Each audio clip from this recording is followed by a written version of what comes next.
آخر مجبور ہو کر انہوں نے استاد سے کہا کہ اب کیا کیا جائے، یہ لڑکے تو رو رو کر ہلکان ہوئے جاتے ہیں۔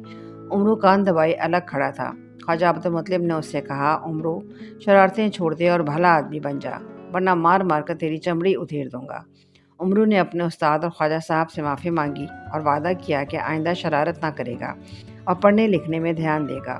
خواجہ صاحب گھر چلے آئے۔ کئی دن خیریت سے گزر گئے اور عمرو نے کوئی شرارت نہ کی، بلکہ محنت سے سبق یاد کیا۔ استاد کو اطمینان ہو گیا کہ اب یہ شرارت نہیں کرے گا، مگر اس بیچارے کو کیا خبر کہ عمرو دل ہی دل میں نئی شرارتیں سوچ رہا ہے۔ مدرسے میں پڑھنے والے لڑکے اپنے گھروں سے کھانا لاتے اور جب دوپہر کو 2 گھنٹے کی چھٹی ملتی تو 1 گھنٹے تک سوتے اور جاگنے کے بعد کھا کر پھر پڑھائی میں لگ جاتے۔ ایک دن عمرو نے یہ حرکت کی کہ لڑکوں کو خراٹے لیتا دیکھ کر اٹھا، سب کا کھانا استاد کے حجرے میں اس کے بستر کے نیچے چھپا کر چلا آیا اور خود بھی سو گیا۔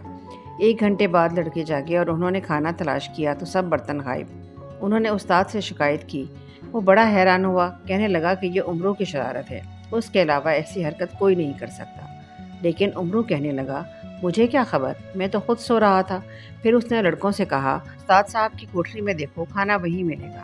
یہ کہہ کر خود بھی اٹھا اور سیدھے استاد کی کوٹری میں جا گھسا۔ لڑکے اس کے ساتھ ساتھ تھے۔ سامان الٹ پلٹ کر استاد کا بستر دیکھا بھرا تو کھانے سے بھرے ہوئے سب برتن وہاں موجود تھے۔ لڑکوں نے یہ دیکھ کر شور مچا دیا کہ استاد خود چوری کرتے ہیں اور دوسروں کا نام لگاتے ہیں۔ لڑکوں کا شور سن کر چند راہگیر آ گئے۔ انہوں نے پوچھا، کیا بات ہے؟ عمرو جھٹ سے بول اٹھا، ہمارے استاد بھی عجیب آدمی ہیں، خود لڑکوں کا کھانا چرا کر اپنے بستر میں چھپا دیتے ہیں اور نام میرا لیتے ہیں کہ میں نے یہ حرکت کی ہے۔ بیچارہ استاد ہکا بکا کھڑا عمرو کی شکل دیکھ رہا تھا۔ راہگیروں نے بھی اسے شرمندہ کیا اور کہا، استاد ہی چوری کرے گا تو شاگرد تو پکے ڈاکو نکلیں گے۔ استاد نے قسمیں کھائیں کہ کھانا میں نے ہرگز نہیں چرایا اور یہ عمرو کی شرارت ہے، مگر کسی نے اس کا اعتبار نہ کیا۔ آخر وہ طیش میں آیا اور دانت پیچ کر عمرو کی طرف لپکا۔ ابھی 3-4 بید ہی مارے تھے کہ عمرو نے اپنا قصور مان لیا اور کہا، یہ حرکت میں نے ہی کی تھی۔ عمرو اب استاد کا دشمن ہو گیا اور ہر وقت بدلہ لینے کی فکر میں لگا رہتا۔ آخر ایک دن اسے موقع مل گیا۔ چپکے سے استاد کی قیمتی پگڑی اٹھائی اور سیدھا حلوائی کی دکان پر پہنچا۔ اسے کہا کہ استاد نے اپنی پگڑی بھیجی ہے اور کہا ہے کہ 5 روپے کی مٹھائی دے دو، کل پیسے دے کر پگڑی واپس منگوا لوں گا۔ حلوائی نے پگڑی لے کر مٹھائی ایک ٹوکری میں رکھی اور عمرو کے حوالے کی۔ عمرو ٹوکری لے کر مدرسے میں آیا۔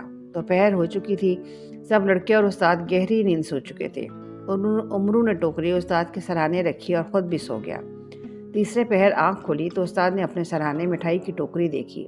قریب ہی عمرو بیٹھا تھا۔ اس سے پوچھا، کیوں عمرو، کیا تمہیں معلوم ہے کہ یہ ٹوکری کون لایا ہے؟ جناب میرے والد لائے تھے، بہت دیر بیٹھے رہے مگر آپ سو رہے تھے، آخر مجھ سے کہہ کر چلے گئے کہ اپنے استاد کی خدمت میں پیش کر دینا۔ یہ سن کر استاد صاحب بہت خوش ہوئے۔ ٹوکری کھولی تو منہ میں پانی بھر آیا۔ انہوں نے 1 دانہ لڑکوں کو دیا اور 2-3 دانے خود کھا کر ٹوکری اپنی کوٹری میں لے جا کے رکھ دی کہ شام کو گھر لے جائیں گے۔ شام ہوئی تو استاد صاحب نے لڑکوں کو چھٹی دے دی اور خود بھی گھر جانے کی تیاری کرنے لگے، مگر اب جو پگڑی تلاش کرتے ہیں تو کہیں نہیں ملی۔ کافی دیر ڈھونڈا مگر پگڑی کہیں نظر نہ آئی۔ بڑے پریشان ہوئے۔ لڑکوں کو پہلے ہی چھٹی دے چکے تھے، پوچھتے کس سے؟ آخر ایک چادر سر سے لپیٹی اور گھر کی طرف چلے۔ مٹھائی کی ٹوکری ہاتھ میں تھی۔ بازار میں سے گزرے تو حلوائی نے آواز دی، جناب استاد صاحب ادھر تشریف لائیے، آپ سے ایک بات کہنی ہے۔ کیا بات ہے؟ استاد نے حلوائی سے پوچھا۔ حلوائی نے پگڑی نکال کے سامنے رکھی اور کہنے لگا، حضور آپ پر ہمیں پورا اعتبار ہے، پگڑی بیچنے کی کیا ضرورت تھی، جب چاہے مٹھائی منگوا لیا کریں۔ استاد صاحب نے اپنی پگڑی دیکھی تو ان کا خون کھول اٹھا۔ کہنے لگے، بھائی یہ تو بتاؤ کہ پگڑی تمہارے پاس لایا کون تھا اور تم نے مٹھائی کتنے کی دی تھی؟ جناب آپ کا ایک شاگرد پگڑی لایا تھا، اس کا نام شاید عمرو ہے، میاں کا لڑکا ہے، 5 روپے کی مٹھائی ٹوکری میں بندھوا کر لے گیا تھا۔ استاد نے کچھ اور نہ کہا، جیب سے 5 روپے نکال کر حلوائی کو دیے، پگڑی سر پہ رکھی اور دل ہی دل میں عمرو کو کوستے ہوئے گھر پہنچے۔ ساری رات غم اور غصے کے مارے استاد کو نیند نہ آئی۔ کئی بار بیوی نے پوچھا کہ معاملہ کیا ہے، لیکن انہوں نے کچھ نہ بتایا۔ اگر اس وقت عمرو ان کے ہاتھ لگ جاتا تو نہ جانے اس کے ساتھ کیا سلوک کرتے۔ رہ رہ کر دانت پیستے اور بڑبڑاتے جاتے تھے، ٹھہر جا، جائے گا کہاں؟ صبح مدرسے میں کسی طرح آ جا، پھر تیری وہ درگت بناؤں گا کہ ساری عمر یاد رکھے گا۔ عمرو سے انتقام لینے کے دھن میں استاد منہ اندھیرے مدرسے میں آ پہنچے۔ آہستہ آہستہ سب لڑکے بھی آئے۔ پھر خواجہ عبدالمطلب کے ساتھ امیر حمزہ، مقبل وفادار اور عمرو بھی آتے دکھائی دیے۔ خواجہ صاحب کے اشارے پر عمرو نے جھک کر استاد کے پاؤں پکڑ لیے اور اپنی خطا کی معافی مانگی۔ خواجہ عبدالمطلب نے جیب سے 10 روپے نکال کر استاد کو دیے اور کہا 5 روپے مٹھائی کے اور 5 روپے میری جانب سے قبول فرمائیے، میں حمزہ کی سفارش پر آیا ہوں۔ عمرو نے سارا قصہ اپنے دوستوں کو سنایا۔ انہوں نے مجھ سے کہا کہ اب استاد عمرو کی بری طرح پٹائی کریں گے، اس لیے میں ساتھ چل کر عمرو کو معافی دلا دوں، اسے معاف کر دیجیے، آئندہ شرارت کرے گا تو میں خود اس کی ہڈیاں توڑ دوں گا۔ غرض انہوں نے ایسی باتیں کہیں کہ استاد کا سارا غصہ جاتا رہا۔ انہوں نے عمرو کو معاف کیا اور کہا اس دفعہ خواجہ صاحب کی سفارش پہ سزا دیے بغیر چھوڑ دیتا ہوں، لیکن آئندہ ہرگز معاف نہ کروں گا۔ 15 روز گزر گئے۔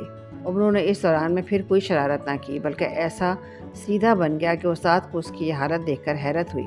شرارت کرنا تو ایک طرف، وہ دوسرے شریر بچوں کو بھی روکتا تھا۔ اب استاد اس سے بہت خوش ہوئے اور انہوں نے آہستہ آہستہ عمرو سے اپنے گھر کے کام لینے شروع کیے۔ ایک دن استاد کے لیے ایک شاگرد کے والد نے عمدہ کھانا بنا کے بھیجا۔ استاد نے عمرو کو کہا یہ ٹوکری میرے گھر پہنچا دو، مگر خبردار اسے راستے میں مت کھولنا، اس میں مرغا بند ہے، اگر کھولا تو بھاگ جائے گا۔ عمرو نے وعدہ کیا، مگر جیسے ہی تھوڑا آگے گیا ٹوکری کھولی اور سارا کھانا کھا گیا۔ ہڈیاں کتوں کو دے کر ٹوکری ویسے ہی باندھ دی اور استاد کے گھر پہنچا کر بیوی کو دے دی۔